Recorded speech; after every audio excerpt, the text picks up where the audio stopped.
देखिए, आप अगर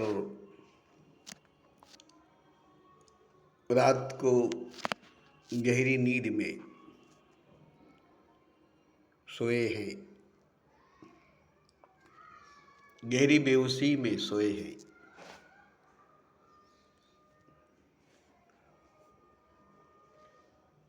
तो आपको सपना दिखाई देगी, ख्वाब दिखाई देगा, जिसको आप रात भर देखेंगे, रात भर देखेंगे। जितनी गहरी नींद होगी, जितनी गहरी बेहोशी होगी, उतनी ही अच्छी ख्वाब, उतनी ही अच्छी सपना दिखाई देने लगेगी। और रात भर आप नींद में, बेहोशी में, सपने में, ख्वाब में खोए होंगे।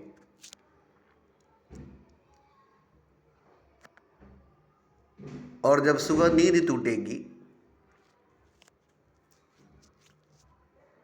तो आप देखेंगे जो आपने देखा था ख्वाब में, जो आपने देखा था सपने में, वो कहीं पर नहीं है, वो कहीं नहीं है। मगर रात भर आपने सपना देखा है, ख्वाब देखा है, गहरी नींद में, गहरी बेहोशी में सोया है। तो ये बताइए कि आपकी वक्त जो थी, समय जो था, वो तो सोने में गुजर गई, नींद में, बेहोशी में गुजर गई, ख्वाब देखने में, सपना देखने में गुजर गई। तो क्या उसे जीना कहेंगे? क्या उसे जीवन कहेंगे? हालांकि जिंदा हैं आप उस वक्त, जिस वक्त आप सोए हैं, ख्वाब देख रहे हैं, सपना देख रहे हैं, बेहोशी में हैं, बेखबरी में हैं, जिंदा हैं, सांसें चल रही है, धड़कनें चल रही है, मगर उस वक्त एक मुर्दे की तरह, लाश की तरह अपने बिस्तर पर पड़े हैं। तो क्या जिंदगी जो आपकी है, जीवन जो आपका है, उसका पता रात भर चला? उसका एहसास रात भर हुआ? जिंदगी का पता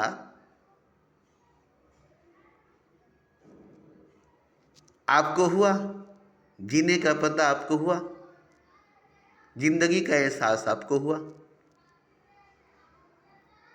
रात भर आपकी जिंदगी गुजरी, आपका जीवन गुजरा, आपकी धड़कनें चली, आपकी सांसें चली, और रात भर में वक्त भी गुजरी, समय भी गुजरा, टाइम भी गुजरी। इन सब का पता आपको है, इन सब का एहसास आपको है? नहीं, कभी नहीं हो सकता। नींद में, बेहोशी में, सोई हुई हालत में इन सब का एहसास आपको नहीं होगा, इन सब का पता आपको नहीं चलेगा। तो उस वक्त जो गुजरी है, उस वक्त जो गुजरा है, जो समय, जो टाइम, जो जीवन, जो जिंदगी, उसको आपने जिया है, उसको आपने जिया है? नहीं, आप तो सोए थे, वो भी गहरी नींद में, गहरी बेहोशी में, और आप ख्वाब में थे, सपने में थे। जिंदगी से कोसों दूर थे, जीवन से कोसों दूर थे। जिंदा थे अलग बात है, सांसें चलती थी, धड़कनें चलती थी, नफ्स चलती थी, मगर एक मुर्दे की तरह, लाश की तरह बिस्तर पर पड़े थे। कोई हरकत नहीं थी, कोई एहसास नहीं था, कुछ महसूस होती नहीं थी। तो रात भर इस दौरान जो जिंदगी गुजरी है, जो टाइम गुजरा है, जो वक्त गुजरी है, इसका एहसास, इसका पता तो आपको नहीं हुई। अब उस रात भर में जो हुआ, जो टाइम गुजरी, जो वक्त गुजरा है, उसमें जो कुछ हुआ है, उसका असर आप पर हुआ नहीं, उसका कोई असर आप पर हुआ नहीं, जबकि बहुत कुछ हुआ है रात भर में, बहुत कुछ हुआ है रात भर में। तो रात भर का मतलब क्या हुआ? जिंदगी भर। मेरे कहने का मतलब है जिंदगी भर। रात भर का मतलब हुआ जिंदगी भर।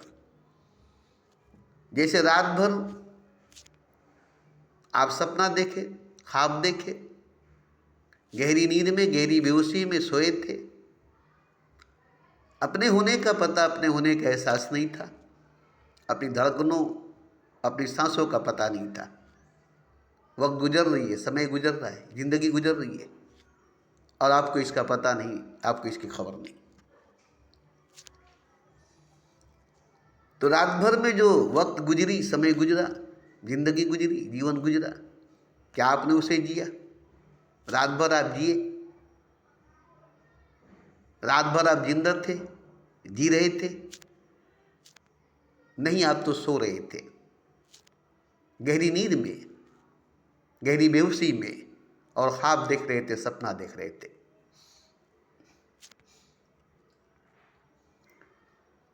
तो जिस तरह से एक रात आप सोए गहरी नींद में, गहरी बेहोशी में, और रात भर सपना देखे, रात भर ख्वाब देखे, और जिंदगी गुजरती गई, वक्त गुजरता गया, बहुत कुछ हो गया रात भर में, बहुत कुछ हो गई रात भर में, मगर आपको अपने होने का एहसास नहीं, आपको अपने होने का पता नहीं।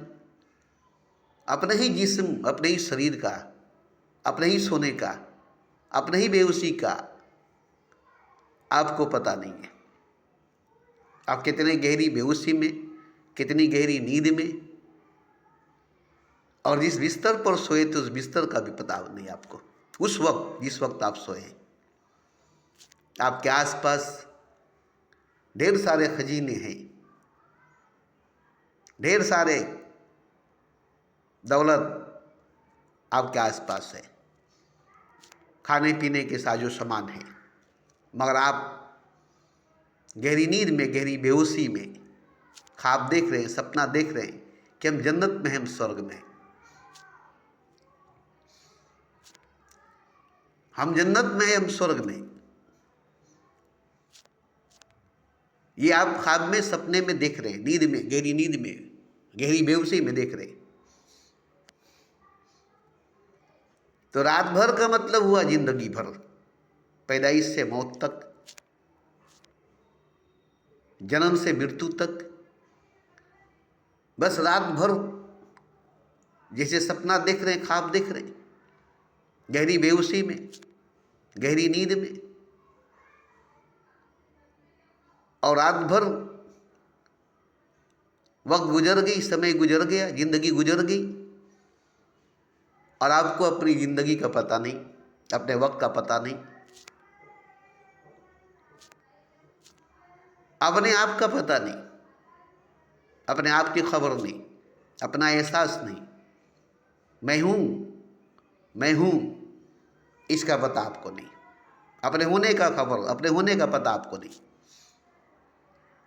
अपने सोने का पता, अपने बेहोश होने का पता आपको नहीं। तो रात भर जो गुजरी, सपने में, ख्वाब में, बेहोशी में, नींद में, बिल्कुल वैसे ही जिंदगी भर गुजरी, जन्म से मृत्यु तक, पैदाइश से मौत तक, जिसमें आप देख रहे, ये सूरज, ये चांद, ये ज़मीन, ये आसमान, ये परिवार, ये संसार, माँ बाप, बीवी बच्चे, धन दौलत, संपत्ति, ऐश आराम, मौज मस्ती, ये सब जो आप देख रहे हैं, जन्म से मृत्यु तक, पैदाइश से मौत तक, ठीक उसी तरह से जिस तरह से रात में गहरी नींद में, गहरी बेहोशी में, सपने में, ख्वाब में जन्नत को देख रहे हैं, स्वर्ग को देख रहे हैं, और जिंदगी गुजरती जा रही है, वक्त गुजरता जा रहा है, समय गुजरती जा रही है, क्या से क्या गुजर गई, क्या से क्या हो गई, और आपको खुद अपने होने का पता नहीं, खुद अपने होने का एहसास नहीं, खुद अपने सोने का पता नहीं, खुद अपने सोने का एहसास नहीं। तो हर इंसान की, हर मनुष्य की सच्चाई, हकीकत यही है। जन्म से मृत्यु तक, पैदाइश से मौत तक, वो सोए हुए हालत में, बेहोशी के हालत में, मूर्छित अवस्था के हालत में पड़ा हुआ है और देख रहा है कि हम दुनिया में हैं, ज़मीन आसमान के बीच में, सूरज चांद के बीच में, रात और दिन के बीच में, माँ बाप के बीच में, घर संसार परिवार के बीच में, मौज मस्ती ऐश आराम के बीच में। मगर ये बिल्कुल उसी तरह से सपना है, ख्वाब है, जिस तरह से आप रात भर गहरी नींद में, गहरी बेहोशी में सो करके देखे हैं, सो करके देखते हैं। तो रात भर सो करके देखे, गहरी नींद में, गहरी बेहोशी में देखे, वो एक सपना थी, वो एक ख्वाब था, जिसमें आप जन्नत देखे, स्वर्ग देखे, और रात गुजर गई नींद में, गहरी नींद में, गहरी बेहोशी में, सपने में, ख्वाब में, जन्नत में, स्वर्ग में, और आपको अपने होने का पता नहीं, अपने सोने का पता नहीं, अपने बेहोशी का पता नहीं। आप कहाँ हैं इस वक्त आपको पता नहीं, जबकि आप बिस्तर पर सोए हैं। आप कौन हैं इस वक्त आपको पता नहीं, जबकि आप कोई ना कोई जरूर है।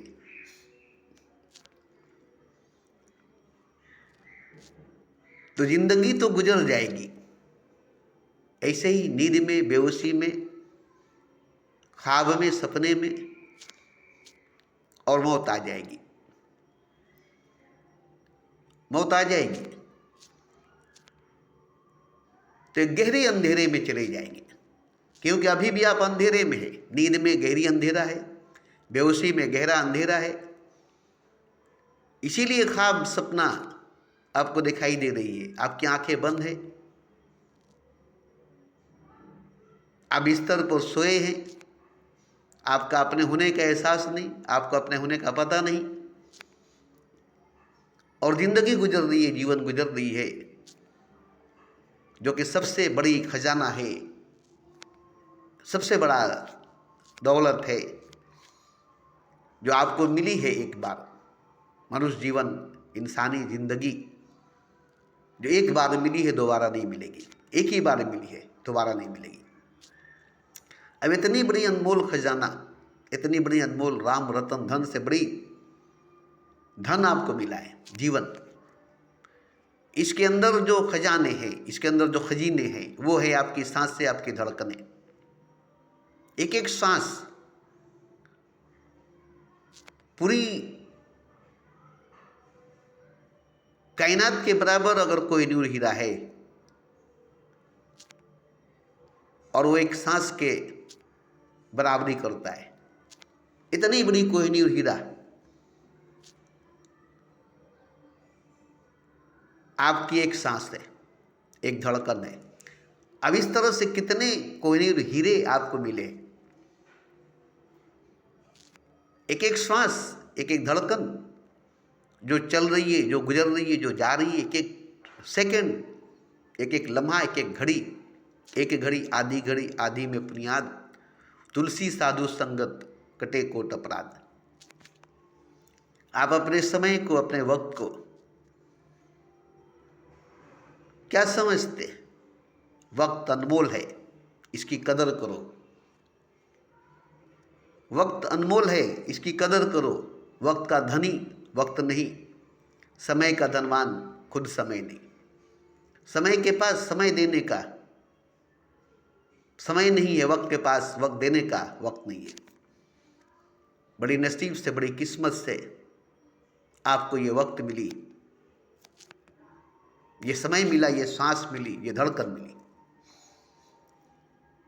ये जो मनुष्य शरीर है, ये जो इंसानी जिस्म है, जो मनुष्य जीवन है, जो इंसानी जिंदगी है, इसकी मैं बात कर रहा हूँ।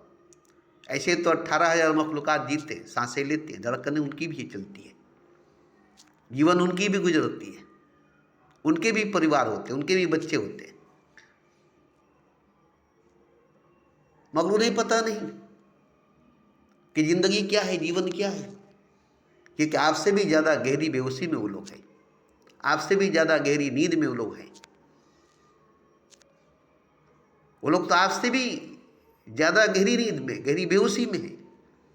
उन्हें तो कुछ पता नहीं, कुछ एहसास नहीं। आप इंसान हैं, आप मनुष्य हैं, आपको ही पता नहीं, आपको ही एहसास नहीं।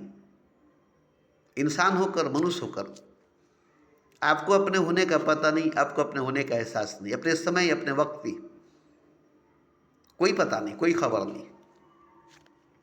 अगर आपकी वक्त, आपकी समय अनमोल होती, अगर आप उसे समझते, तो कोई भी अनमोल खजाना, अनमोल धन, अनमोल रतन बर्बाद नहीं करता, कभी बर्बाद नहीं करता।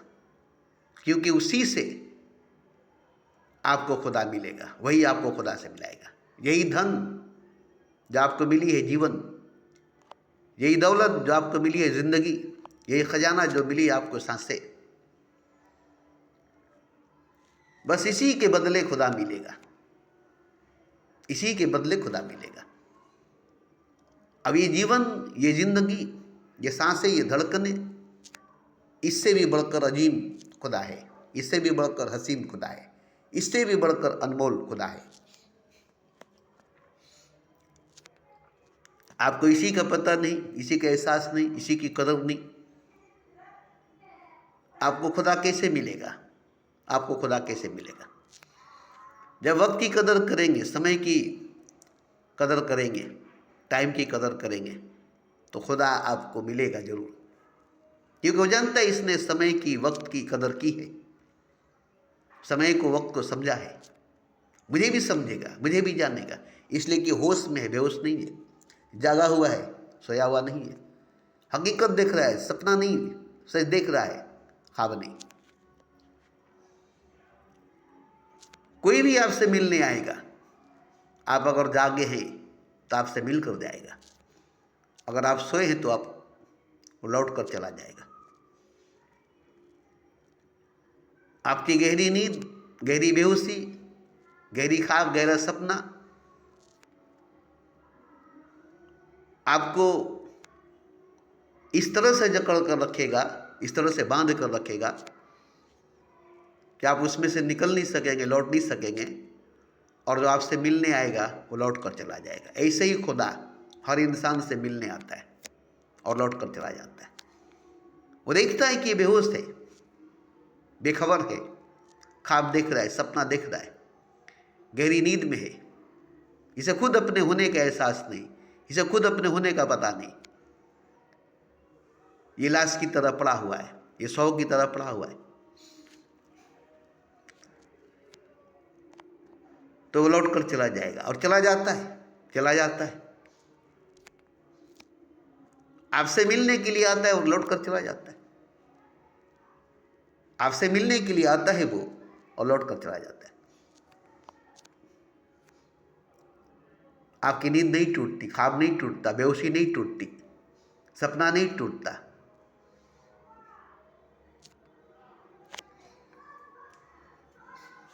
ये तो ख्वाब की बात है, बेहोशी की बात है, सपना की बात है, नींद की बात है। खुदा आपसे मिलने नहीं आएगा अगर आप जागे रहेंगे, होश में रहेंगे।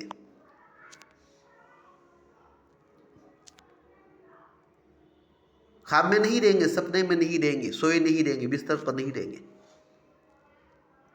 तब भी खुदा आपसे मिलने नहीं आएगा। क्यों? आप कहेंगे कि अब क्यों नहीं मिलेगा, अब क्यों नहीं मिलने आएगा? क्योंकि आपके अंदर बुत भरे हुए हैं। जैसे काबे में 365 बुत थे, जिसको तोड़ा गया वो बेजान बुत थे, उनमें जान नहीं थी, वो किसी का खून नहीं पीते थे, वो किसी का खून नहीं पीते थे, वो काबे के अंदर थे, किसी के अंदर नहीं थे। तो उन 365 बुतों को तोड़ा गया। जो पत्थर की थी, पत्थर का मुजस्मा था, जो किसी का खून नहीं पीता था, जो किसी के अंदर जिस्म के अंदर नहीं था, उन बुतों को तोड़कर काबे को आज़ाद कराया गया। वो तो बुत टूट गई, काबा आज़ाद हो गया, उसमें खुदा आ गया। मगर आपके अंदर जो बुत है, आपके भीतर जो बुत है, जो आपकी खून पीती है, और वो भी जिंदा बुत है, आपकी खून पीती है, वो भी जिंदा बुत है। उस बुत को आपने पैदा किया है, वो आपका पैदा किया हुआ बुत है। काबे का बुत पत्थर से बनाया हुआ बुत था, बेजान पत्थरों से बनी हुई बुत थी। मगर आपके अंदर जो बुत है, वो आपकी पैदा की हुई बुत है, वो आपका नफ्स है, वो आपकी ख्वाहिशात है, जो बहुत बड़ा बुत है, जिसकी पूजा, जिसकी प्रशंसा आप करते हैं। नफ्स परस्त हैं आप, कुफ्र करते हैं, काफिर हैं आप, और मस्जिद में जाकर, सजदे में जाकर दावा करते हैं कि हम खुदा के बंदे हैं, नमाज पढ़ते हैं, इबादत करते हैं, मस्जिद में जाते हैं। मगर अपने अंदर जो बुत है उसको लेकर जाते हैं, आपके अंदर जो बुत है उसको लेकर जाते हैं। असल में तो आप नफ्स परस्ती करते, बुत परस्ती करते और धोखा देखते हैं। मस्जिद में जाकर, सजदे में जाकर, नमाज में जाकर दावा करते हैं कि हम खुदा के बंदे हैं, हमारा खुदा है। मगर काफिरों का खुदा कहाँ से, बुत परस्तों का खुदा कहाँ से, नफ्स परस्तों का खुदा कहाँ से, मतलब परस्तों का खुदा कहाँ से? खुदा मतलब परस्तों का, बुत परस्तों का, नफ्स परस्तों का नहीं हो सकता, नहीं हो सकता, नहीं हो सकता। तो खुदा किसका होगा? काबे में 365 बुत थी, जिनकी प्रस्तिश, जिसकी पूजा, जिसकी बंदगी, जिसके आगे झुकते थे कुफारे मक्का, उनका तो खुदा नहीं था, वो तो खुदा के बंदे नहीं थे। तो बाहर का बुत था, वो तो काबे का बुत था।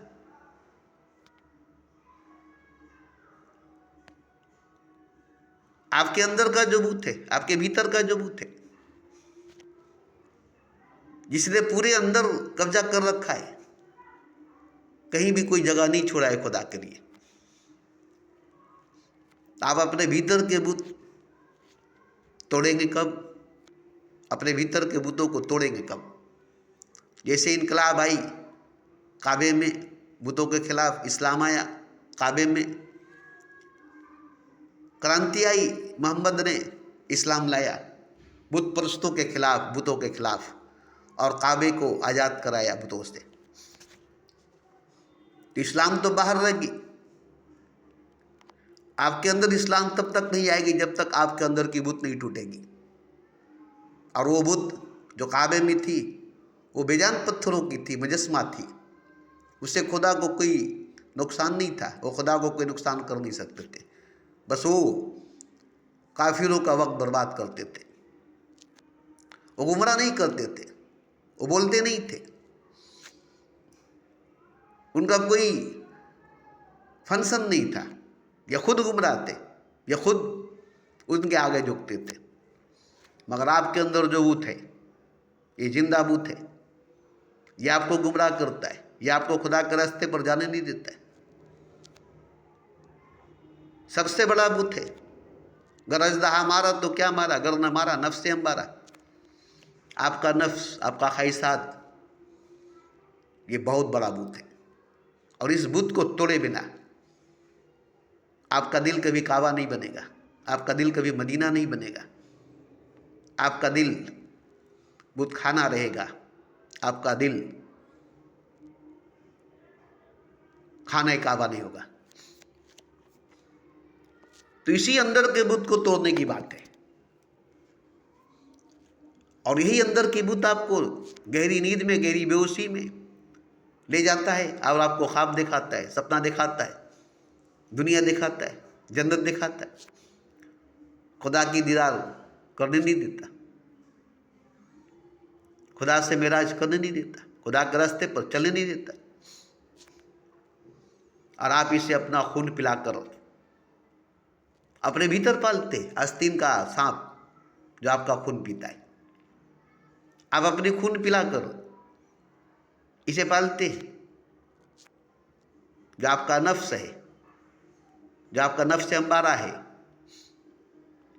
जिसकी गुलामी में, जिसकी परस्तिश में, जिसकी हुक्मरानी में आप डूबे हुए, वो जो कहता आप करते, वो जो कराता आप करते, वही आपको गहरी नींद में, गहरी बेहोशी में ले गया है और ख्वाब दिखाता है, सपना दिखाता है, दुनिया दिखाता है, और आप दुनिया देखते हैं। तो आपको इस ख्वाब से, बेहोशी से निकलने के लिए अपने भीतर के बुतों को तोड़ना पड़ेगा, अपने अंदर के बुत को तोड़ना पड़ेगा। ठीक उसी तरह से जिस तरह से काबे के अंदर के बुतों को तोड़ा गया। मैं बार बार कहता हूँ कि काबे के बुत बेजान पत्थर थे, उससे कोई नुकसान नहीं थी खुदा की और ना ही काफिरों की। वो किसी को गुमराह नहीं किए थे, किसी से कहे नहीं थे, किसी को कहते नहीं थे। वो तो बेजान पत्थर थे। कोई गया तो झुका, नहीं गया तो नहीं झुका। कोई माना तो देव, नहीं माना तो पत्थर। मगर आपके अंदर जो बुत है वो आपका नफ्स, नफ्स अम्मारा, नफ्स ख्वाहिशात है। और ये बुत तोड़ा नहीं जाएगा, इस बुत को तोड़ा नहीं जाएगा। यही बुत, आपको यकीन नहीं होगी, आपको भरोसा नहीं होगा कि यही बुत असल में खुदा है। बस इसको बदलनी है, इसकी परिवर्तन लानी है, इसमें चेंजिंग करनी है। आप मेरी बात सुनकर हैरान होंगे कि नफ्स कहीं खुदा हो सकता है। नफ्स को मारने की बात आई है। नफ्स को मारो, नफ्स अम्मारा को मारो। मगर मैं कहता हूं कि नहीं, नफ्स ही खुदा है जिसकी आप परस्तिश करते हैं। नफ्स ही खुदा है जिसकी आप परस्तिश करते हैं।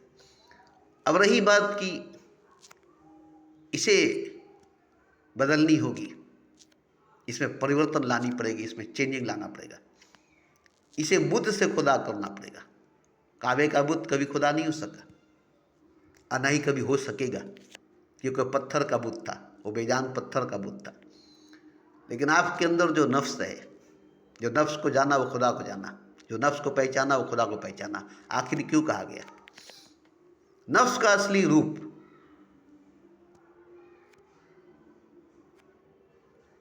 अगर देख लेंगे तो खुदा को देख लेंगे। नफ्स की असलियत को अगर पहचान लेंगे तो खुदा को पहचान लेंगे।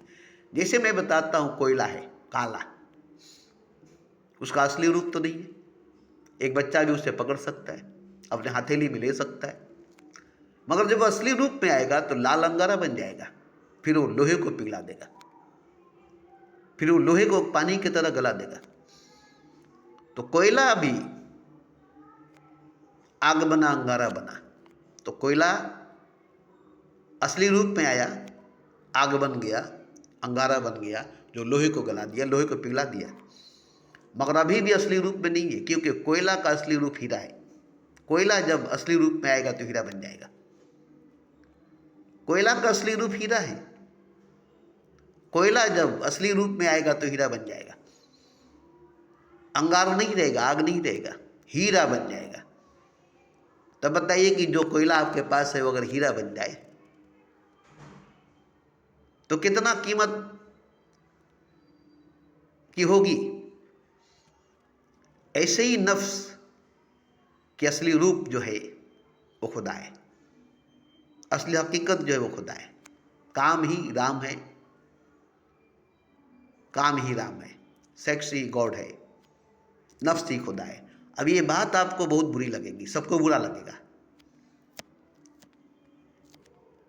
आपको बुरी लगेगी, सबको बुरा लगेगा, मगर सच्चाई हकीकत यही है। हाँ, अब इसको बदलनी होगी, कोयले को हीरा करनी होगी, बुत को खुदा करना होगा। इसकी सजदा करने से, इसकी पूजा करने से नहीं होगा, इसकी गुलामी करने से, इसकी जी हुजूरी करने से नहीं होगा। इसमें परिवर्तन लानी पड़ेगी, इसमें बदलाव लाना पड़ेगा, इसकी असली रूप में इसको लाना पड़ेगा। तब आपको पता चलेगा कि नफ्स नहीं बल्कि खुदा है, नफ्स नहीं बल्कि खुदा है। अब ये स्थान की बात है, जगह की बात है, मकाम की बात है। कहाँ पर खुदा है, कहाँ पर नफ्स है। नफ्स अभी जिस जगह पर है उस जगह पर वो नफ्स है, अपने मकाम पर, अपनी जगह पर नहीं है जिस जगह पर वो खुदा है। बस उस नफ्स को उस जगह, उस मकाम पर ले जाना पड़ेगा जहाँ पर वो जाकर खुदा बनेगा। खुदा ही उस जगह, उस मकाम पर आकर गिर गया है जहाँ आकर वो नफ्स बन गया है। अब उस जगह से, उस मकाम से ऊपर उठाए, उसे उसकी असली जगह, असली मकाम पर पहुँचाए, उसे जगाए, वो खुदा है। लेकिन आप उसे जगाते हैं, नफ्स को, वासना को, कामना को, और भोग में, संभोग में डूब जाते हैं। उसे जगाने के लिए, उसको जगा करके ऊपर ले जाने की बात हो रही है, उसको जगा करके नीचे गिराने की बात नहीं हो रही है। आप क्या करते हैं? नफ्स को जगा कर उसे नीचे गिराते हैं, उसे पेशाब के रास्ते से बहाते हैं। और हम कहते हैं कि नफ्स को जगा कर उसे ऊपर उठाओ, अपनी मस्तिष्क में, अपने आज्ञा चक्र में, अपनी सांस चक्र में लाओ। वही नफ्स जो आपको पेशाब के रास्ते से आपकी शक्ति को बर्बाद करता है, अपनी पावर, अपनी ऊर्जा को बर्बाद करता है। पूरी जिंदगी आपकी निकल जाती है पेशाब के रास्ते से, पूरी शक्ति निकल जाती है पेशाब के रास्ते से। मगर उसको अगर वो नींद में है, बेहोशी में है, इसलिए वो पेशाब की गंदी नाली के तरफ से निकल जाता है। उसे अगर जगाएंगे और अगर जाग जाएगा तो सीधा आपके सर पर चढ़कर नाचेगा, सर के तालू पर क्राउन चक्र में जाकर बैठ जाएगा। वो उसका असली मकाम है जहाँ वो जाकर खुदा बनेगा। तो नफ्स को जगाने का मतलब उसे ऊपर उठाना, उसे ऊपर ले जाना, उसे उसके मकाम पर पहुँचाना। ये नहीं कि नफ्स को जगाए और संभोग में, भोग में, सेक्स में डूब गए और उसे पेशाब के रास्ते से बहा दिए। ये सब मेरी बात आपको बहुत जल्दी समझ में नहीं आएगी, क्योंकि प्रैक्टिकल में इसको करना पड़ेगा, तब समझ में आएगी। प्रैक्टिकल में इसको करना पड़ेगा, अपने नफ्स को जगाकर, उसकी शक्ति, उसकी पावर, उसकी ऊर्जा को जगाकर अपने भीतर ऊपर की तरफ ले जाना पड़ेगा, सांस चक्र की तरफ, सर के तालू के ऊपर, जहाँ सर पर चढ़कर नाचे, सर चढ़कर बोले, वहाँ इसको ले जाइए, पहुँचाइए। देखिए यही नफ्स खुदा है कि नहीं है। तो खुदा है, तभी तो इसकी परस्तिश करते, मगर जगह सही नहीं, मकाम सही नहीं। ये गिरे हुए जगह पर है, गिरे हुए मकाम पर है। इसका ये मकाम, इसका ये जगह नहीं। आप इससे बुलंद मकाम पर, ऊंचे मकाम पर, अर्श आजम पर ले जाइए, फिर देखिए वो असली खुदा होगा। हालांकि खुदा है ही, अभी भी वो खुदा है, तभी तो उसकी परस्तिश करते हैं, तभी तो उसकी बंदगी करते हैं, तभी तो उसकी जी हुई उसकी गुलामी करते हैं, नफ्स परस्ती में जिंदगी गुजारते हैं। तो नफ्स खुदा है ही, तभी तो पूरी दुनिया उसकी परस्तिश में लगी है, उसकी बंदगी में लगी है। मगर उसका जगह जो है, उसका मकाम जो है, वो सही नहीं है। देखिए, एक प्रधानमंत्री जब तख्त पर है, सिंहासन पर है, गद्दी पर है, सत्ता में है, तभी वो प्रधानमंत्री है, तभी वो राजा है। मगर वो तख्त पर नहीं, गद्दी पर नहीं, सिंहासन पर नहीं, तब वो राजा नहीं है। अब उसे राजा नहीं कहा जाएगा। अभी जो प्रधानमंत्री है, ये चाय बेचता था प्लेटफार्म पर, तब तो ये राजा नहीं था, तब तो ये प्रधानमंत्री नहीं था। चंद्रगुप्त मौर्य जब बकरी चराता था, तब तो राजा नहीं था। राजा कब बना? जब सिंहासन पर बैठा, ताजपोशी हुई, प्रधानमंत्री बना, तब तो एक मकाम है ना, उस मकाम पर पहुंचा तो प्रधानमंत्री बना, राजा बना।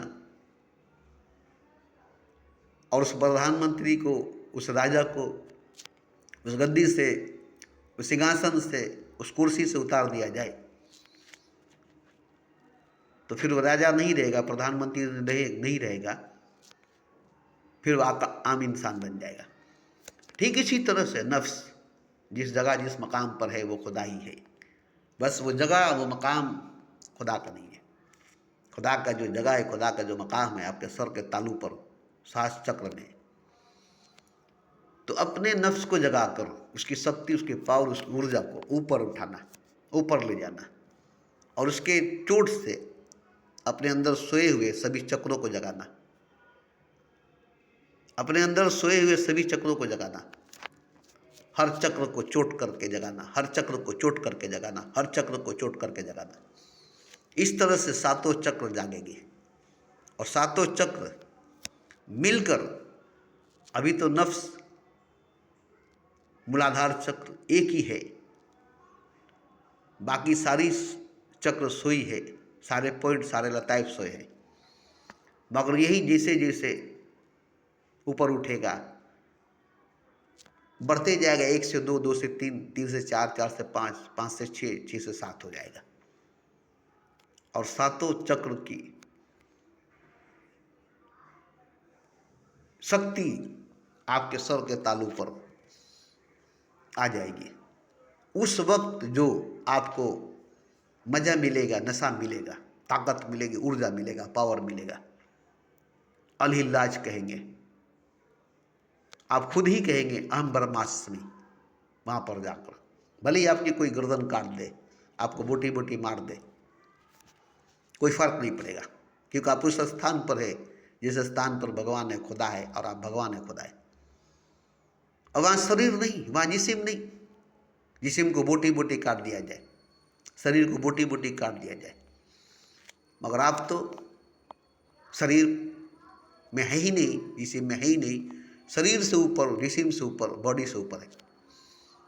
आप तक पहुँच न खंजर की होगी, न तलवार की होगी, न तोप की होगी, न मिसाइल की होगी, आपको कोई छू नहीं सकेगा, आपको कोई छू नहीं सकेगा, क्योंकि उस वक्त आप पूरे ब्रह्मांड में फैले होंगे, पूरे कायनात में फैले होंगे, और पूरा ब्रह्मांड, पूरा कायनात आप में समाई होगी, पूरी ब्रह्मांड, पूरी कायनात की शक्ति आप में समाई होगी। तो कौन आपको मारेगा?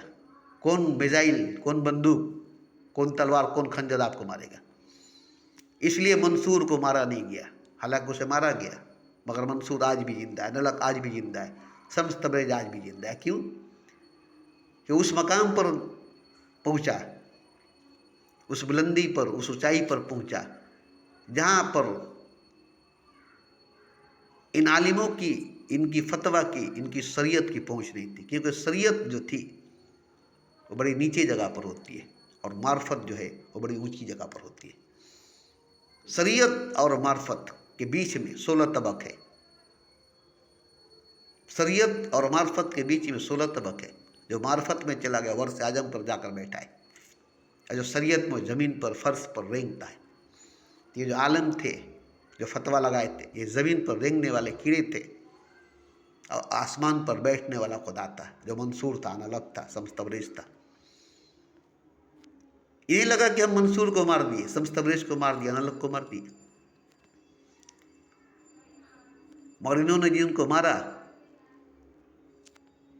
जिस तरह से सांप अपनी लकीर छोड़ देती है, अपना केचुल छोड़ देता है, आप उसकी लकीर को पीटे, आप उसके केचुल को पीटे, सांप तो निकल गई है। इसी तरह से वो अर्ज़ आजम पर जाकर बैठा, और आप उसे ज़मीन पर लकीर पीट रहे हैं, लकीर के फ़कीर बने, उसके जिस्म को बोटी बोटी काट रहे हैं, उसके शरीर को बोटी बोटी काट रहे हैं, जबकि वो खुदा बन कर के अर्ज़ आजम पर बैठा है, और वो कहता है कि मैं खुदा हूँ, और वो खुदा है, वो खुदा है। अब खुदा को कौन मार सकता है? खुदा को कौन मार सकेगा? तो मैंने अभी अभी जितनी बातें कही है, इसे आप खुद सुनिए, गौर से सुनिए। ये नहीं कि सुन लेंगे तो समझ में आ जाएगा, मगर थोड़ी समझ में आएगी जरूर, थोड़ी सी चिंगारी नजर आएगी जरूर। एक दिन यही सूरज बन जाएगी, क्योंकि मुझे भी एक चिंगारी नजर आई थी, आज वो सूरज नजर आता है।